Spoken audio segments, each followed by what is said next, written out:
देखिए दोस्तों, मैं किया, फिर हैंडल घुमाएंगे धीरे धीरे जाएगा, फिर एक्स में किया, हैंडल घुमाएंगे धीरे धीरे जाएगा। लेकिन जोग में करके करेंगे तो क्या होगा, बहुत फास्ट हो जाता है काम, देखिए बहुत जल्दी जल्दी। और इसको एक्स और जेड साथ मिला सकते हो, लेकिन कैसे दबाना पड़ेगी, एक्स जेड और ये रैपिड तीनों को एक साथ में दबाना पड़ेगा। देखिए मैं दबा रहा हूँ, जैसे देखो तीनों को एक साथ में दबाएंगे, देखिए दोनों एक्स जेड साथ में आ रहा है, ठीक है, समझ गए आप।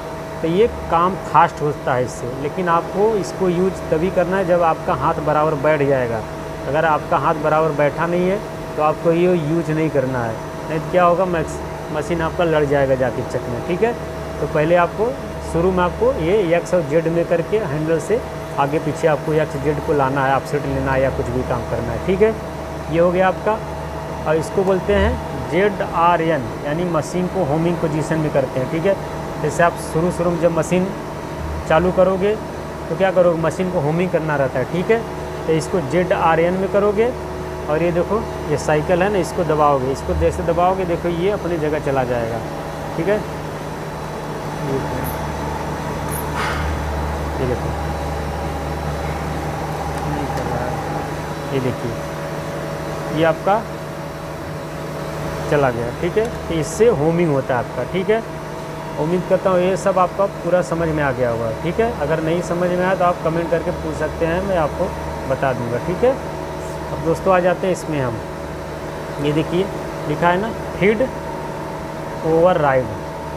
मान लीजिए प्रोग्राम में आप फीड डाले हो, यफ का जो वैल्यू रहता है, यफ का मान यफ 0.1 डाले हो, यानी 0.1 फीड डाले हो, और अगर यहाँ से आप घुमा दिए इसको 150 पर कर दिए, ये इसको सेलेक्ट करके 150 पर सेलेक्ट कर दिए, तो आपका फीड ना 0.15 हो जाएगा, ठीक है, 1.5 गुना बढ़ जाएगा, ठीक है। और लेकिन अगर यही को 100 से 50 पर कर दिए तो आप प्रोग्राम में 0.1 फीट डाले हो तो 0.5 फीट हो जाएगा, ठीक है। ये भी आप समझ गए रहेंगे। और इस पर कर दोगे तो आपका मशीन ही रुक जाएगा, ठीक है, क्योंकि जो आपका मशीन टर्निंग करता है वो फीड पे ही टर्निंग करता है, ठीक है। ये भी आप समझ गए होंगे।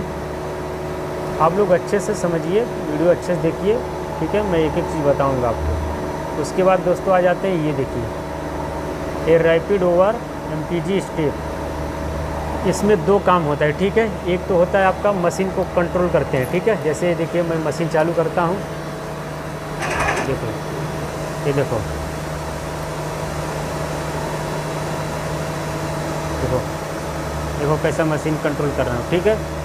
इसको एक घुमाओगे, कंट्रोल मतलब समझ लीजिए एक तरह से ये ब्रेक है। टैरेट को जो जब मशीन चालू करते हो आप लोग, ठीक है, मशीन चालू करते हो तो टैरेट को कंट्रोल करने के लिए तेज़ी से आता है ना चक के पास, तो इसको कंट्रोल करने के लिए है। एक चीज़ हो गया, ठीक है। इस पर करोगे तो बहुत तेज़ से आएगा, इस पर कर दोगे तो स्लो आएगा, इससे कर दोगे तो और स्लो आएगा। और सेम कंडीशन फिर इसी को हैंडल में भी यूज करते हैं, ठीक है।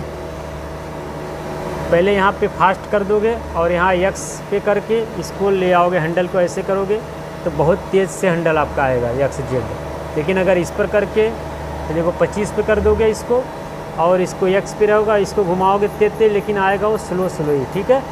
तो ये इससे दो काम होता है, एक तो रैपिड को कंट्रोल करते हैं और हैंडल को स्लो फास्ट करते हैं। हैंडल को कितना स्लो ले जाना है, फास्ट ले जाना है, ये भी यहाँ से कंट्रोल होता है, ठीक है।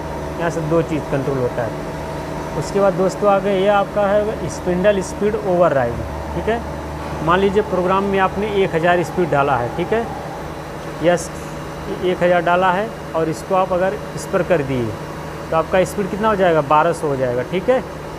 और अगर आप इस पर कर दिए 50 पे सेलेक्ट कर दिए इसको, तो आपका स्पीड कितना हो जाएगा, 500 हो जाएगा, ठीक है। तो ये आप समझ गए होंगे अच्छे से। अब आ जाते हैं दोस्तों यहाँ स्पिंडल कंट्रोल, ये देखिए। तो इसमें देखिए आपका बटन है ये एक स्पिंडल क्लॉकवाइज, ठीक है। इससे आपका जो चक रहता है ना, घड़ी के सुई आपका ऐसा घूमता है, तो घड़ी के सुई के साइड घुमाना है, दिशा में घुमाना है। ये आप दबाएंगे तो आपका घड़ी के दिशा में आपका चक घूमेगा। इससे आपका चक है वो बंद हो जाएगा, ठीक है। और इससे आपका जो चक है वो घड़ी के सुई के उल्टा घूमेगा, ठीक। तीनों समझ गए।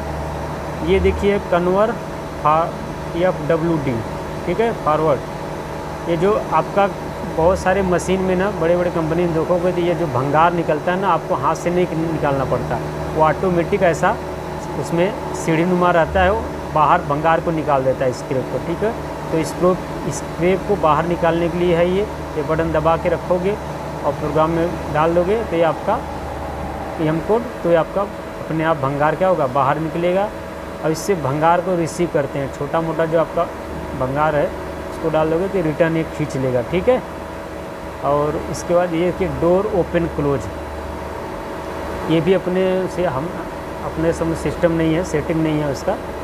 ठीक है, ये कैसा है, डोर ओपन क्लोज। मान लीजिए हम लोग पीस लगाते हैं चक में, तो उसके बाद क्या करते हैं, दरवाज़ा बंद करते हैं, और जैसे हमारा कंप्लीट हो जाता है फिर हम क्या करते हैं, दरवाज़ा को खोलते हैं और पीस निकाल के फिर दूसरा लगाते हैं। तो यही कंडीशन इसका है।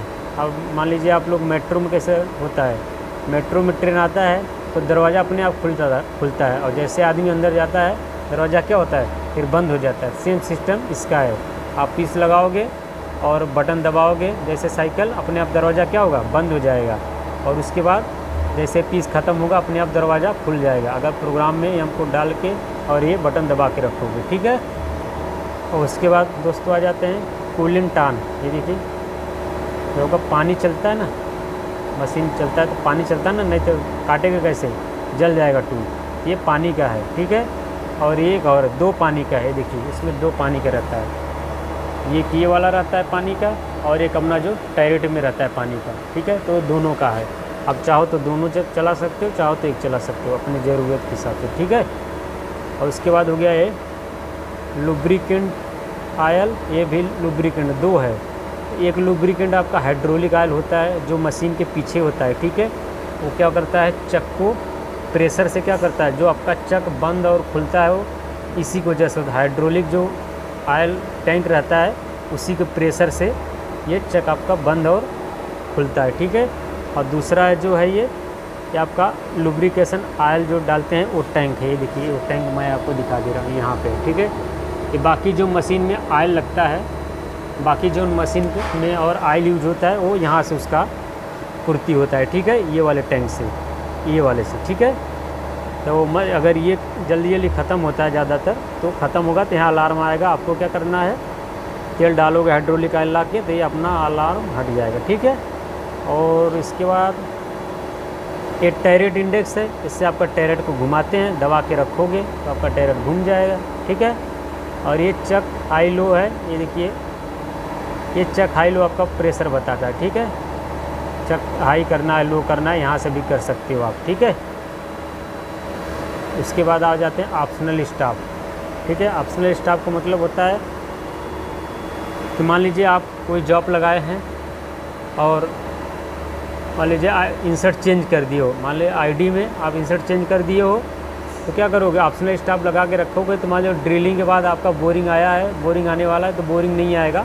आप कभी कभी ध्यान उतर जाता है तो आदमी ये लगा के रखता है कि इंसर्ट चेंज किया हूँ, जैसे ड्रिलिंग होगा तो बोरिंग आएगा तो अपने आप टूल रुक जाएगा और कट लगेगा, उसके बाद बाहर निकाल के साइज चेक करके मेंटेन करके फिर कर देंगे, और फिर बाद में इसको ऑप्शनल स्टॉप हटा देंगे। ठीक है, लेकिन ये काम कब करेगा, जब आप प्रोग्राम में डाले रहोगे तो ही काम करेगा। जैसे बाइक में देखे हो आप लोग, बाइक में ब्रेक कब काम करेगा, जब आप के बाइक में ब्रेक रहेगा तो ही काम करेगा ना। तो ऐसे प्रोग्राम में डाले रहोगे तब यहाँ बटन दबाओगे तो ये काम करेगा। मान लीजिए आप प्रोग्राम में डाले नहीं हो, यहाँ बटन दबा के रखे हो तो ये काम नहीं करेगा। ठीक है, और उसके बाद आ जाता है ड्राई रन।